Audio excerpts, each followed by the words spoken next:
Hello everyone, welcome to Hindi voice.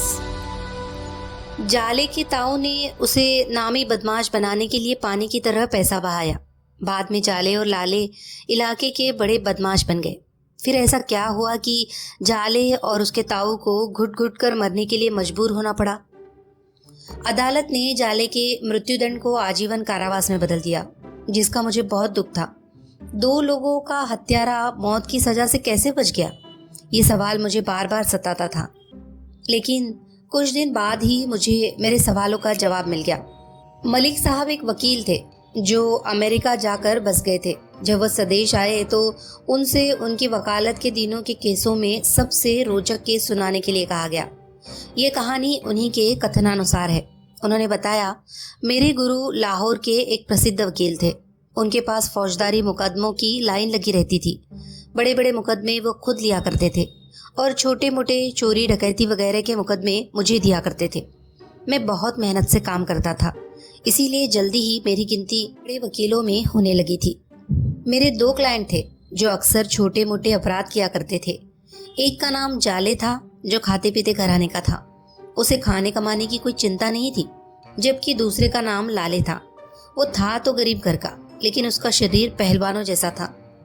उसके deal doll की वजह से उससे कोई पंगा नहीं लेता था।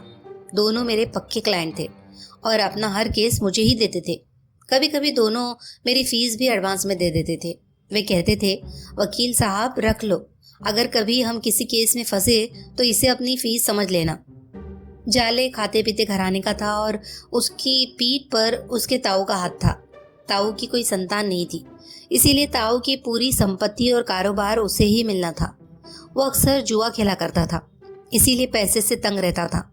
इसके लिए कई बार वो घटिया हरकतें भी करता था। मसलन जैसे छोटे बच्चों से पैसे छीन लेना, किसी छोटी बच्ची के कानों से सोने की बालियां उतार लेना। दूसरी ओर लाला यानी लाले मेहनत मजदूरी करता था। जुआ वह भी खेलता था। जब पैसे नहीं होते थे तो वह अपने माँ बाप या विवाहिता बहन से बहाने से पैसे मांग लेता था। जब कहीं से पैसे नहीं मिलते थे तो वो कहीं हाथ मार कर अपना शौक पूरा कर लेता था। सब उससे डरते थे और उसे लाला पहलवान कहकर बुलाते थे। गर्मियों में जब मैं रोज अपने ऑफिस के लिए निकलता तो अपने भाई की दूध की दुकान पर जरूर जाता था। वहां मैं पिस्ता बादाम और खोए का ठंडा दूध पीकर जाता था। एक दिन मैं दूध पी रहा था तो लाले वहां आ गया। उसने बोस्की का सूट और बढ़िया जूते पहन रखे थे और बहुत खुश था। उसने मुझे देखते ही जोर से कहा, अरे वकील साहब आप। फिर जेब से बहुत सारे नोट निकाल कर बोला, लो, साल भर की फीस इकट्ठी ही एडवांस में ले लो। मैंने कहा, लाले इतना रुपया कहाँ से आया, क्या कहीं लंबा हाथ मारा है? वो बोला, मलिक साहब कल रात ताश के पत्ते मेरे ऊपर मेहरबान थे। बाजी पर बाजी जीतता गया। अब खूब मौज करूंगा। आप भी एडवांस फीस ले लो, पता नहीं कल क्या हो जाए। मैंने उसका दिल रखने के लिए थोड़े से पैसे लेकर कहा, ठीक है, खूब मौज मस्ती करो। इसके 1 हफ्ते बाद मोहल्ले में सुबह सवेरे शोर हुआ तो मेरी आंखें खुल गई। जाकर पता किया तो पता चला कि लाले की हत्या हो गई है। ये जानकारी भी मिली कि उसकी हत्या जाले ने की है। मुझे यकीन नहीं हुआ क्योंकि वे दोनों घनिष्ठ मित्र थे। इसके अलावा लाले वैसे भी इतना ताकतवर था कि वह 2-3 के बस में नहीं आ सकता था। उसे जाले जैसा कमजोर आदमी नहीं मार सकता था। जहाँ उसकी हत्या हुई थी वह जगह मेरे घर से ज्यादा दूर नहीं था। मैं घटनास्थल पर पहुंचा। वहां लोगों ने बताया कि रात दोनों ने जुआ खेला था और दोनों हार जीत पर लड़ पड़े। जाले ने चाकू निकालकर लाले को भोंक दिया और वो मर गया। लाले की लाश घटनास्थल से थोड़ी दूर पर ही पड़ी थी। चाकू लगने से वह भागा, इसीलिए खून की लकीर जमीन पर पड़ी थी। लगता था उसे पहले खूब शराब पिलाई गई होगी जिससे उसे आसानी से मारा जा सके। वैसे तो दोनों मेरे क्लाइंट थे, लेकिन लाले के घर वालों ने पहले मुझे अपना वकील कर लिया और जाले के घर वालों ने एक मशहूर वकील किया। मुझे लाले के मरने का बड़ा दुख था।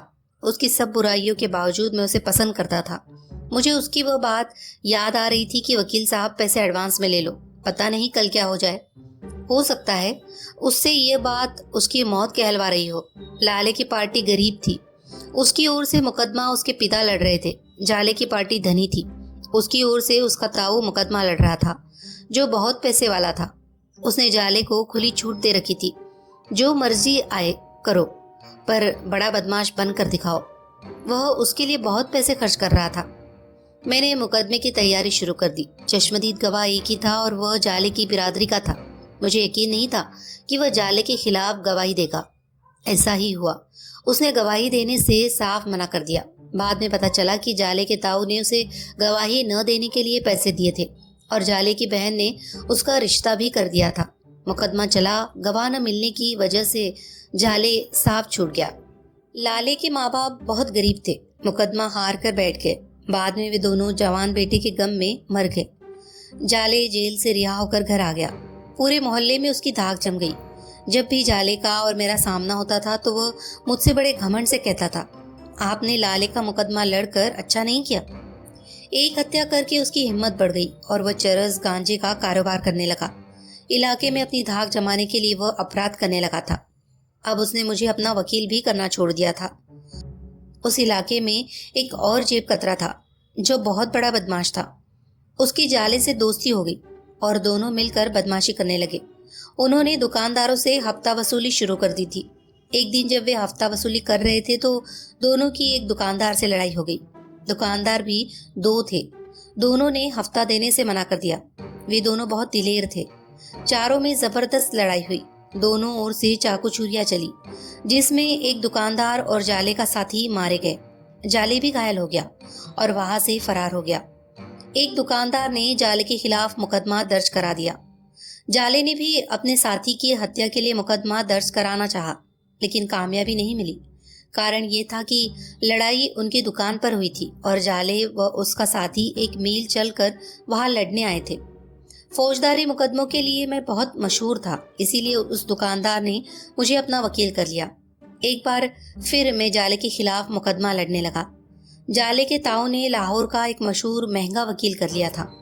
जाले जेल चला गया। जाले हर पेशी पर बड़े घमंड से आया करता था। वह मेरी ओर गुस्से से देखता था और इशारों में मुझे धमकियां भी देता था। जाले के घर वाले भी मुझे धमकियां देने लगे, जिससे डरकर मैं मुकदमा न लड़ूं। मैंने मन लगाकर मेहनत की, जिससे मेरे क्लाइंट बहुत खुश थे। केस सेशन में चला।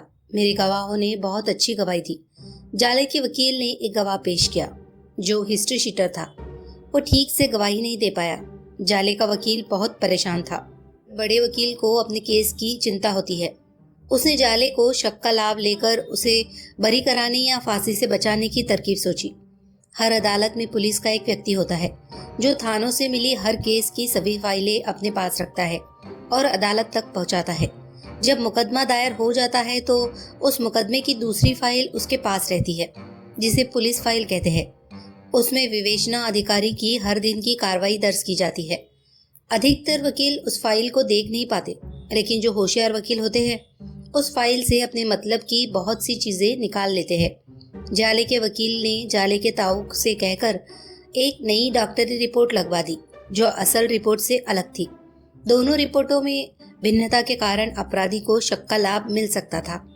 मैं अदालत जाने से पहले उस पुलिस फाइल को जरूर देखता था।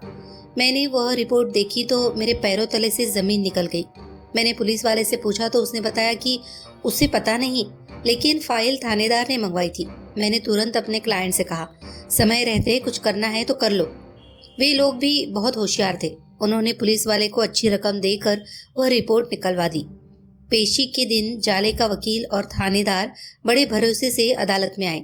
पहले विवेचना अधिकारी के बयान हुए। वकील बहुत खुश था कि उस रिपोर्ट की बिना पर वे लोग मुकदमा जीत जाएंगे। थानेदार और वकील ने पूरी फाइल देख ली, लेकिन वह रिपोर्ट नहीं मिली। दोनों को पसीना आ गया कि वह रिपोर्ट कहाँ गई। शोर इसलिए नहीं कर सकते थे कि अदालत के पास जो रिपोर्ट थी वह असली थी। मैंने लोहा गर्म देखकर चोट की। योर ऑनर, ऐसी कोई रिपोर्ट न तो थी और न है। नई रिपोर्ट कोई डॉक्टर बनाकर भी नहीं दे सकता, इसलिए ये पूरा मामला ही झूठ का पुलेंदा है। जाले का वकील कोई सबूत पेश नहीं कर सका, इसलिए अदालत ने उसे फांसी की सजा सुना दी। मेरे क्लाइंट बहुत खुश हुए। उन्होंने मेरी जेब में बहुत मोटी रकम डाल दी। मैंने मना किया तो वे कहने लगे कि केस हाई कोर्ट में तो जाना ही है और इसे आप ही लड़ेंगे। केस हाई कोर्ट में गया। मेरे क्लाइंट ने एक और महंगा वकील कर लिया। हम दोनों ने मिलकर मुकदमा लड़ा। यहाँ भी हम जीत गए, लेकिन अदालत ने फांसी की सजा को आजीवन कारावास में बदल दिया। जाले को उसकी करनी की सजा मिल गई, लेकिन मुझे इस बात का बहुत दुख हुआ कि 2 आदमियों का हत्यारा फांसी से बच गया। लेकिन ये दुनिया की अदालत का फैसला था, अभी कुदरत का फैसला बाकी था। कुदरत की ओर से जो सजा उसे मिलनी थी, उसके लिए जाले का जिंदा रहना जरूरी था। लाले के माता पिता मरते दम तक जाले को कोसते रहे।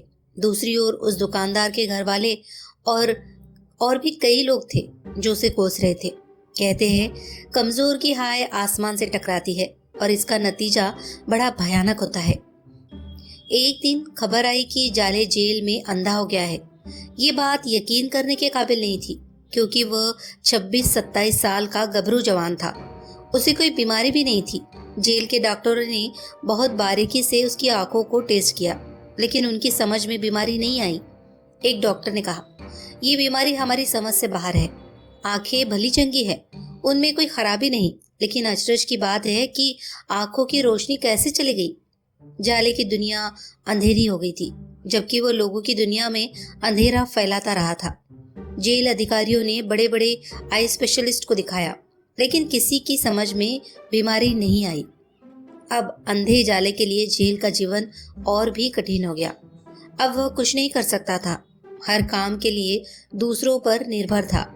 वो रो रो कर अपने गलत कामों की माफी मांगता था, लेकिन लगता था कि बेकसूर लोगों की बद्दुआएं अभी और असर दिखाने वाली थी। कुछ दिनों बाद खबर आई कि जाले जेल में गूंगा हो गया है। इस बीमारी का भी बहुत इलाज हुआ, लेकिन सब बेकार। उसके बाद खबर आई कि जाले चलने फिरने से भी बेकार हो गया। जाले को जेल के अस्पताल भेज दिया गया। सभी डॉक्टर इस बात पर हैरान थे कि भला चंगा आदमी गूंगा, लंगड़ा, अंधा कैसे हो गया। जेल के दूसरे बंदी उसे देखकर कानों को हाथ लगाते थे। अब वह अपाहिज हुआ अस्पताल में पड़ा रहता था, न बोल सकता था, न हाथ पैर चला सकता था। जेल के डॉक्टरों ने जेल अधिकारियों से बात की और उसके घर वालों से संपर्क किया। उन्होंने सुप्रीम कोर्ट में उसकी रिहाई का प्रार्थना पत्र डाल दिया, जो जेल के डॉक्टरों की स्वीकृति पर मंजूर हो गया। वह जेल से रिहा होकर अपने घर आ गया। वो पेशाब व शौच बिस्तर पर ही कर देता था। कुछ ही दिनों में उसके घर वाले उससे तंग आ गए और उसकी चारपाई घर से बाहर रख दी। उसकी साफ सफाई के लिए एक सफाई कर्मचारी को लगा दिया गया। हर आने जाने वाला उसे देखकर कानों को हाथ लगाता था।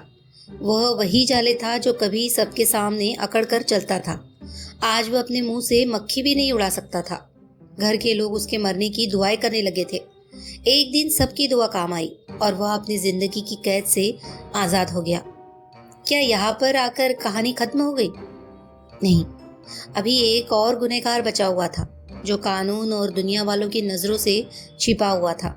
वह अपने आप में संतुष्ट था कि उसकी ओर किसी का ध्यान नहीं गया। वह व्यक्ति जाले को बहुत बड़ा बदमाश बनाना चाहता था। उसे बदमाश बनाने में उसने अपना धन लगाया। वह था उसका ताऊ। एक दिन उसकी पिंडली पर एक छोटा सा घाव हो गया, जो ठीक नहीं हुआ, और डॉक्टर ने उसकी पिंडली से टांग काट दी। वह घाव फिर घुटने तक पहुंच गया और फिर उसकी रान से टांग काटनी पड़ी। यह भी चलने फिरने में अक्षम हो गया। चारपाई पर पड़ा रहता था। रात दिन बीमारी के कारण कमजोर हो गया था। अंत में एक दिन वह भी दुनिया से चला गया। आप सुन रहे थे SM खान की लिखी हुई कहानी।